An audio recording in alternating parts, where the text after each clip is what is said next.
பிறப்பு நாம் அனைவருக்கும் ஒரு வாய்ப்பு. சின்மேக்ஸ் யூடியூப் சேனல் நண்பர்கள் அனைவருக்கும் வணக்கம். நேர்களே, நம்ம சோப்பு சம்பந்தமா பல தலைப்புகள்ல பல வீடியோக்கள் கொடுத்துருக்குறாங்க. நம்ம நேர்கள் எல்லா பேர்த்துக்கும் நம்ம எப்படி குப்பைமேனி ஆயில் பயோ என்சைம் சோப் செய்யறோம் அப்படிங்கறத பற்றி தாங்க நிறைய பேர் கேட்கறாங்க. ஏன்னா நம்ம குப்பைமேனியை வச்சு பவுடர்ல யூஸ் பண்ணி நம்ம பண்ணலாம், ஏன் ஆயில்ல பண்ணலாங்க? முதல்ல குப்பைமேனியில ஆயில் அண்ட் பயோ என்சைம் வச்சு சோப்பு செஞ்சது நம்ம தாங்க முதல் தடவை. சரிங்க, அது நீங்க வீட்டுல எப்படி செய்யணும் அப்படிங்கறத நம்ம சொல்றோம் பாருங்க. அதுக்குண்டான அளவுகளும் நம்ம சொல்றாங்க, அதை நீங்க குறிச்சு வச்சுக்கிட்டு அது பிரகாரம் செய்யுங்க. அந்த மாதிரி செஞ்சுட்டு நீங்க பயன்படுத்துங்க. அதுக்கு முன்னாடி நாங்க எப்படி செய்யறோங்கிறத விரிவா பார்க்கலாங்க. நமக்கு வேண்டிய பொருட்களை போறாமேங்க இது போல தனியா எல்லாம் எடுத்து வைக்கணுங்க. அளவுகள் சொல்றோம், நோட் பண்ணிக்கங்க. 3000 கிராம் தேங்காய் எண்ணெய், அதே போல 1500 கிராம் மூலிகை ஆயில். மூலிகை ஆயில்னா குப்பைமேனி ஆயில். அதுக்கு அடுத்தது 250 கிராம் நம்ம விளக்கெண்ணெய், 250 கிராம் வெண்ணெய். அதே போல பாருங்க, பயோ என்சைம் 250 கிராம். சரிங்களா? அதுக்கு அடுத்தது நம்ம அளவுகள் சொல்றோம் பாத்தீங்களா, ஒரு கிலோவுக்கு 350 கிராம் வாட்டர் சேர்க்கணுங்க. நம்ம 5 கிலோவுக்கு 1750 சேர்க்கணும். அதனாலதான் நம்ம என்ன பண்ணிருக்கிறோம், 250 என்சைம் எடுத்திருக்கிறோம். அப்ப 1500 வாட்டர், 875 கேஸ்டிக் சோடா நம்ம லையா கன்வெர்ட் பண்ணி வச்சிருக்கிறோங்க. பாருங்க, பர்ஃபியூம் 150 கிராம். பாத்தீங்களா, எல்லாமே கிராம் கணக்குல சொல்லி இருக்கிறோங்க, கிராம் கணக்குல நோட் பண்ணிக்கீங்க. அடுத்தது நம்ம எடை போடுறதுக்கு பாருங்க, இந்த மாதிரியான குறைவா இருக்கிற ஸ்கேலை பயன்படுத்துங்க, அதுதான் மிக முக்கியம். இப்ப நம்ம எல்லாத்தையும் நம்ம எப்படி பண்றோங்கிறத நீங்க தெளிவா பாருங்க, நோட் பண்ணி வச்சுக்கீங்க, அதான் முக்கியம்.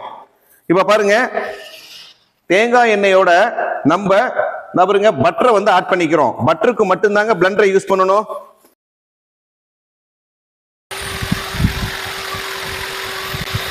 நம்ம பட்டர் கலக்கிறதுக்கு மட்டும்தாங்க நம்ம இந்த மாதிரி பிளெண்டரை யூஸ் பண்ணணுங்க. மற்றதுக்கெல்லாம் பிளெண்டர் யூஸ் பண்ணக்கூடாதுங்க, இதுதான் ரொம்ப முக்கியம். பட்டர் நல்லா மிக்ஸ் ஆயிடுச்சிங்க. அடுத்ததுங்க விளக்கெண்ணெய் நம்ம ஊத்திடுறோங்க, 250 கிராம்.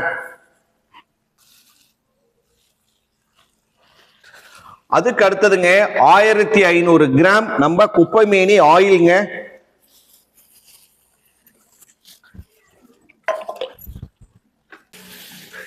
இதுக்கு முன்னாடிங்க மிக முக்கியமானது பார்க்கணுங்க.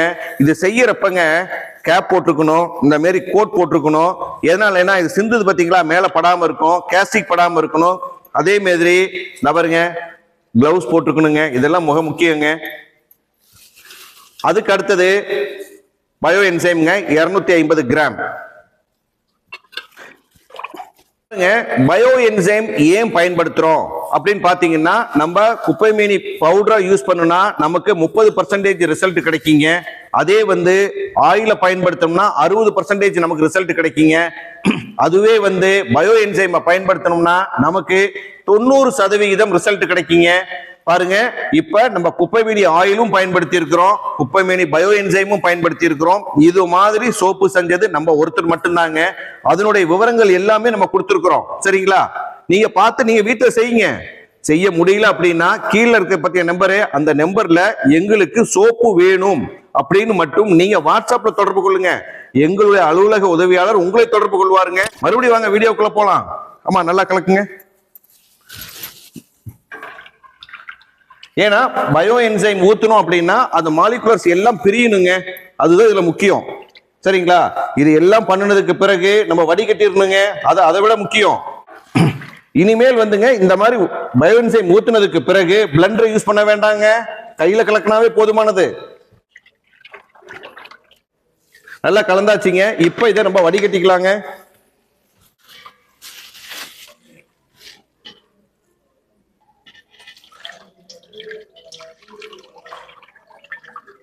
நம்ம எவ்வளவுதான் சொன்னாலுங்க நீங்க கடைசி வரலும் பார்க்கணுங்க. பார்த்தாதான் நாங்க சொல்ற ஒவ்வொரு கருத்துக்களும் உங்களுக்கு மனசுல ஆழமா பதியுங்க.